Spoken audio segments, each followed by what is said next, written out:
Yangon, Myanmar, AP.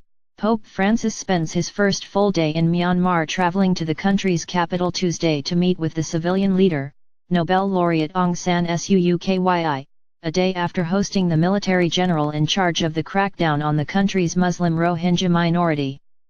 Francis' speech to Suu Kyi, other Myanmar authorities and the diplomatic corps in Naypyitaw is the most anticipated of his visit, given the outcry over the crackdown, which the US and UN have described as a campaign of ethnic cleansing to drive out the Rohingya from northern Rakhine state.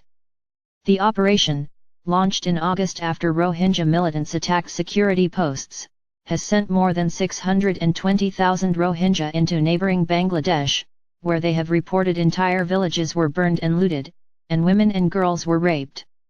Pope Francis is welcomed by Cardinal Charles Mongbo upon his arrival at the airport in Yangon, Myanmar, Monday, November 27, 2017. The pontiff is in Myanmar for the first stage of a week-long visit that will also take him to neighboring Bangladesh. El Observatorio Romano/pool photo via AP. Myanmar's Catholic leaders have stressed that Suu Kyi has no voice to speak out against the military over the operation, and have urged continued support for her efforts to move Myanmar toward a more democratic future that includes all its religious minorities, Christians in particular. How Francis bridges the local Catholic concerns with his legacy of speaking out for oppressed minorities is the key to watch in his speech in Naypyitaw. Also Tuesday, the Pope is scheduled to meet with other religious leaders at the Archbishop's residence in Yangon. Prominent Buddhist leader Sitagu is not on the list of those expected to meet the Pope, though the monk met with Francis's predecessor, Pope Benedict XVI. Sitagu has been criticized for using ethnic slurs against Muslims, particularly the Rohingya, although he received an award presented by Suu Kyi earlier this year. Francis dove into the crisis hours after arriving on Monday by meeting with the commander responsible for the crackdown, General Min Aung Hlaing, and 3 members of the Bureau of Special Operations.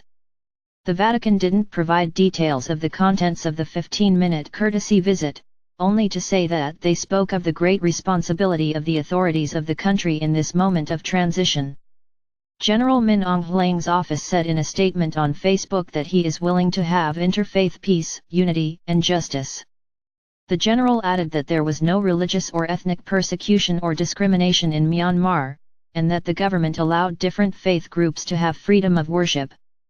Rohingya Muslims have long faced state-supported discrimination in the predominantly Buddhist country and were stripped of citizenship in 1982, denying them almost all rights and rendering them stateless.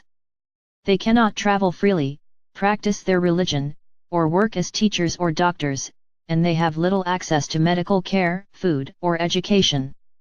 Myanmar's Catholic Church has publicly urged Francis to avoid saying Rohingya, a term shunned by many here because the ethnic group is not a recognized minority in the country. And they have urged him to toe a delicate line in condemning the violence, given the potential for blowback against Myanmar's tiny Catholic community. Francis previously has prayed for our Rohingya brothers and sisters, lamented their suffering and called for them to enjoy full rights. As a result, much of the debate before his trip focused on whether he would again express solidarity with the Rohingya. Any decision to avoid the term and shy away from the conflict could be viewed as a capitulation to Myanmar's military and a stain on his legacy of standing up for the most oppressed and marginalized of society, no matter how impolitic. Burke didn't say if Francis used the term in his meeting with the general, which ended with an exchange of gifts. Francis gave him a medallion of the trip, while the general gave the Pope a harp in the shape of a boat, and an ornate rice bowl.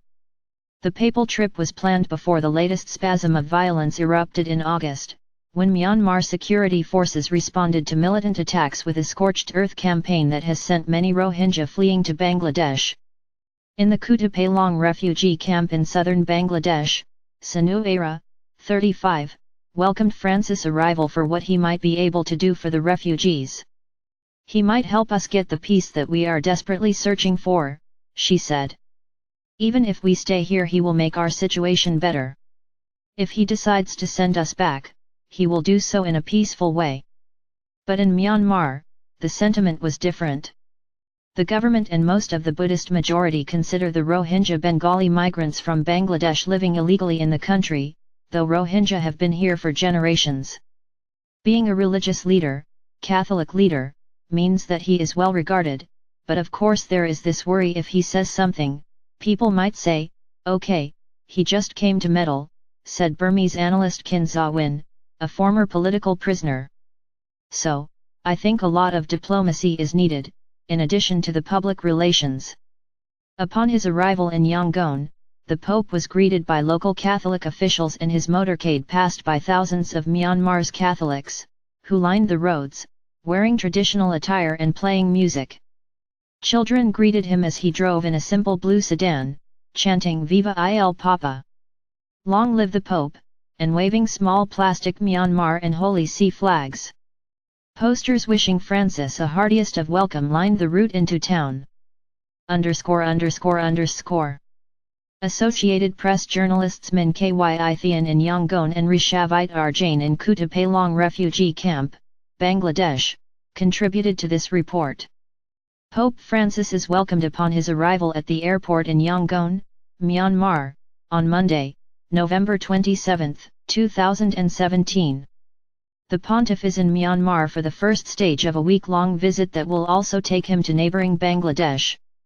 L'Osservatore Romano / pool photo via AP. Pope Francis talks to journalists aboard his flight to Yangon, Myanmar, on Monday, November 27, 2017. The pontiff is in Myanmar for the first stage of a week-long visit that will also take him to neighboring Bangladesh. L'Osservatore Romano / pool photo via AP. Pope Francis, Center, talks to journalists aboard his flight to Yangon, Myanmar, on Monday, November 27, 2017. The pontiff is in Myanmar for the first stage of a week-long visit that will also take him to neighboring Bangladesh. L'Osservatore Romano / pool photo via AP. In this image provided by L'Osservatore Romano, Pope Francis arrives in Yangon, Myanmar, on Monday, November 27, 2017. The pontiff is in Myanmar for the first stage of a week-long visit that will also take him to neighboring Bangladesh. L'Osservatore Romano via AP. In this image provided by L'Osservatore Romano, Pope Francis arrives in Yangon, Myanmar, on Monday, November 27, 2017. The pontiff is in Myanmar for the first stage of a week-long visit that will also take him to neighboring Bangladesh. L'Osservatore Romano via AP.